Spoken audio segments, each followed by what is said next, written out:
In this episode, we start by turning a common beginner fear into a workable skill, because privacy laws can look like a wall of complicated language until you learn how to translate them into requirements that systems and teams can actually follow.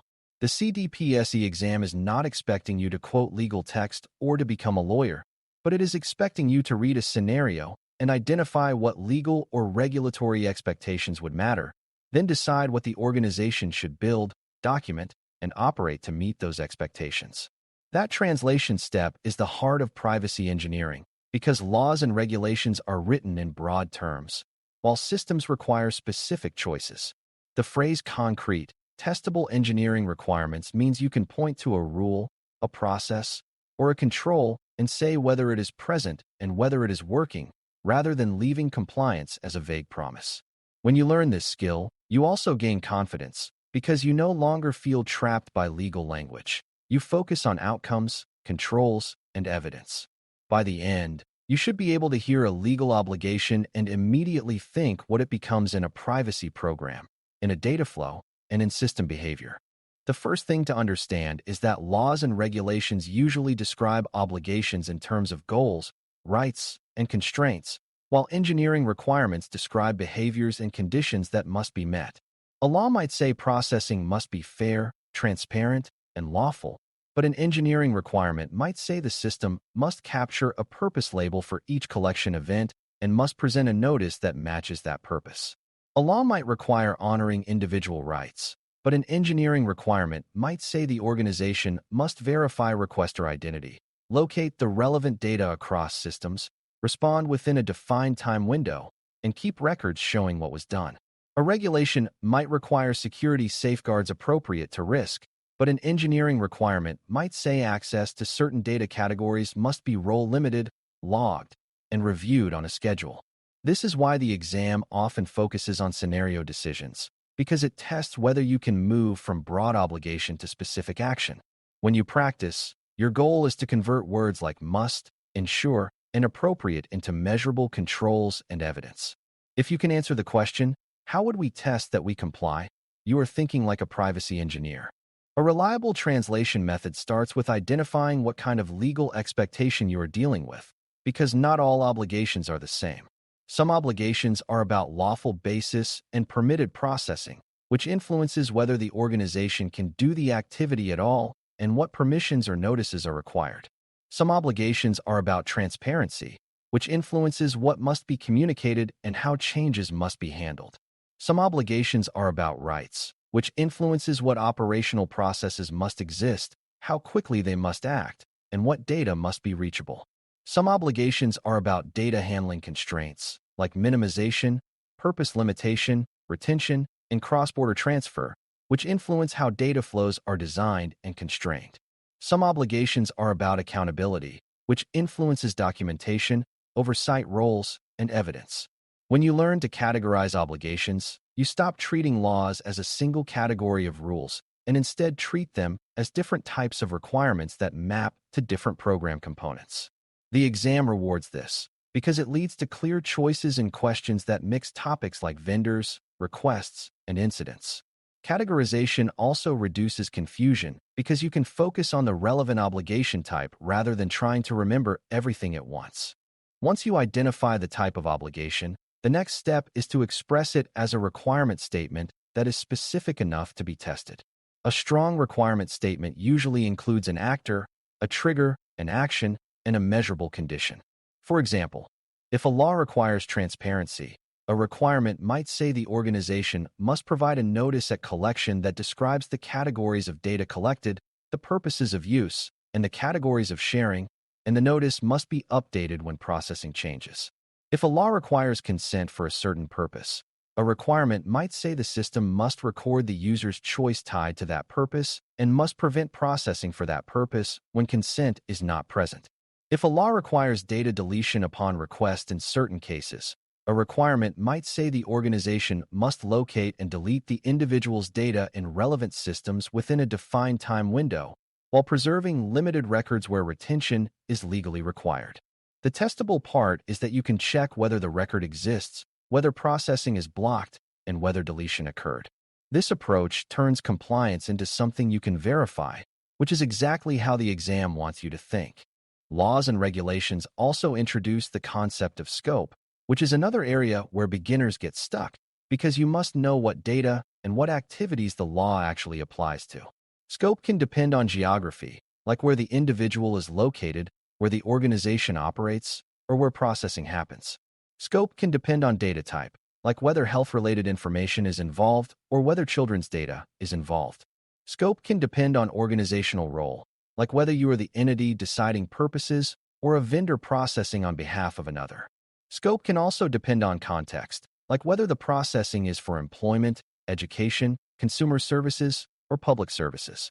The exam may give you a scenario with hints about scope, such as an organization serving customers in multiple regions or using vendors in different countries. Your job is not to become perfect at every jurisdiction, but to recognize that scope drives which obligations apply and therefore which requirements you must enforce. In privacy engineering, if you misunderstand scope, you can build controls that look strong but do not match the actual obligation. A major exam skill is translating rights-based obligations into operational requirements, because many regulations emphasize individual rights and timely responses. When a law grants rights like access, deletion, correction, or portability, the organization must have a process that can reliably identify the requester, locate their data, evaluate whether exceptions apply, and execute the response correctly. Engineering requirements emerge from each of those steps, such as identity verification rules that balance fraud prevention with user experience, data inventory and mapping so systems can be searched, and workflows that ensure responses are consistent and documented. Another requirement is time, because many rights obligations include time windows, which means the organization must track deadlines and ensure work is completed on time. Another requirement is correctness, because a response that is fast but wrong can cause harm and create compliance issues. The exam often tests these topics by making rights requests intersect with data spread, such as data in vendor systems or data in backups. You should be prepared to think about both the operational process and the data flow realities behind it.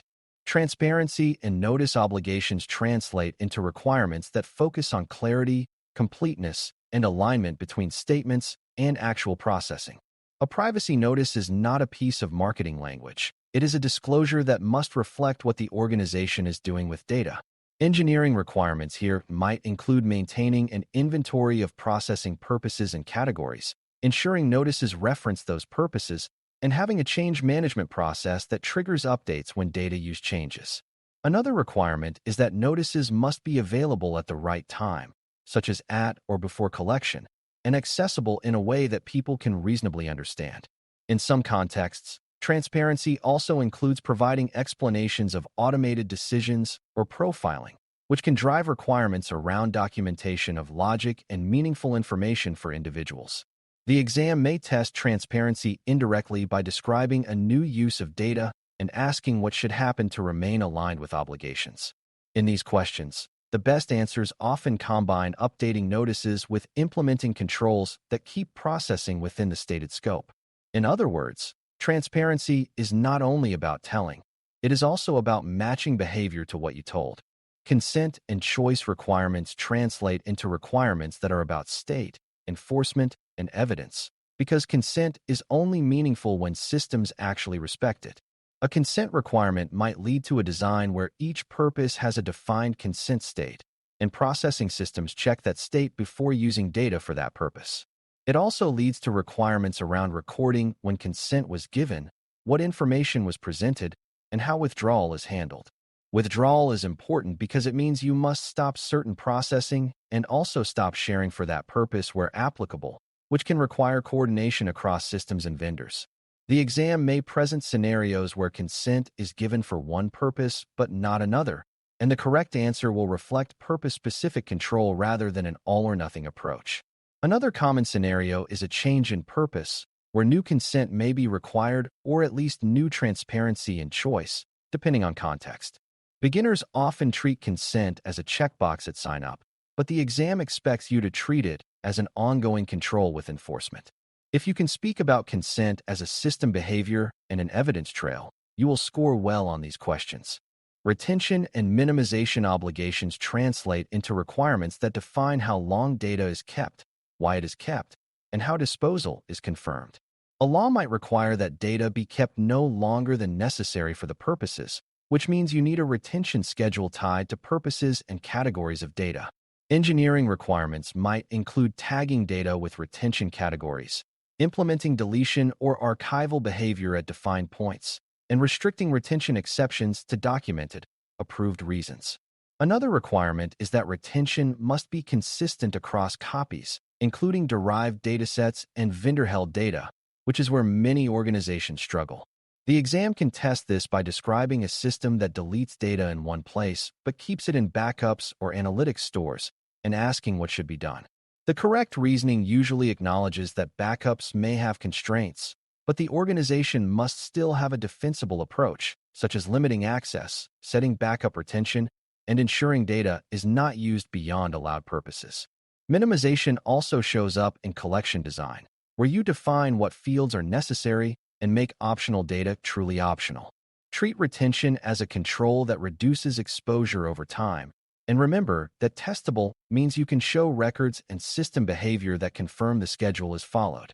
Security safeguard obligations translate into requirements that protect confidentiality, integrity, and availability of personal information in a way that matches risk. Regulations often use flexible language like appropriate measures, and the engineering translation is to choose controls that are proportional and can be evidenced. Requirements might include role-based access control, logging and monitoring of access, encryption in transit and at rest, segregation of environments, and secure handling of data in development and testing. Another requirement is incident readiness, because many laws require timely response and sometimes notification, so the organization must detect issues, preserve evidence, and assess impact quickly. The exam may test whether you can link safeguards to privacy outcomes, such as preventing unauthorized access to personal information, limiting internal misuse, and ensuring that rights processes can continue during disruptions. It may also test whether you avoid focusing on a single control as if it solves everything, because privacy obligations usually require layers. In many scenarios, the best answer includes both preventive controls and detective controls, plus documentation that proves they operate. This is where Domain 4 thinking begins to blend with Domain 1 obligations. Accountability obligations are the reason documentation, governance roles, and evidence are so central to privacy engineering and to the exam. Laws often require that organizations can demonstrate compliance, which translates into requirements for policies, procedures, training, assessments, vendor oversight, and records of decisions. Engineering requirements here might include maintaining an inventory of processing activities, documenting assessment outcomes and risk decisions, keeping records of consent and rights requests, and performing periodic reviews of controls. Another requirement is ownership, meaning roles must be defined for who approves what, who monitors, and who escalates issues. Accountability also includes vendor management, because when processing is outsourced, the organization still needs contractual requirements, due diligence, and ongoing monitoring to ensure obligations are met. The exam can test accountability by offering answers that mention good ideas but lack evidence or ownership, and the correct answer will usually include proof and responsibility. If you learn to ask who is accountable and what evidence exists, you will consistently choose stronger options. A key part of translating law into engineering requirements is handling conflicts and exceptions, because real organizations often face competing obligations. For example, a deletion request might conflict with a legal requirement to retain certain records for a defined period, which means the engineering requirement must include an exception handling path. In such cases, the organization may need to restrict use of retained data, limit access, and document the reason for retention while still honoring the request as much as possible. Another example is cross-border transfers, where obligations may require certain safeguards or contracts before data moves, which can create requirements for vendor selection and data routing decisions. Another example is incident notification, where an organization must assess whether notification is required based on thresholds and risk of harm, which creates requirements for triage, evidence gathering, and decision documentation. The exam likes to test these situations because they show whether you can reason rather than memorize. The correct answers often prioritize a defensible process, identify the obligation, evaluate the exception, document the decision, and implement controls to reduce risk. When you see a conflict, your goal is not to find a perfect answer, but to find the most defensible, testable approach. As we close, interpreting privacy laws and regulations as concrete, testable engineering requirements means you can take broad obligations and express them as specific behaviors, controls, and evidence that a system and organization can reliably produce.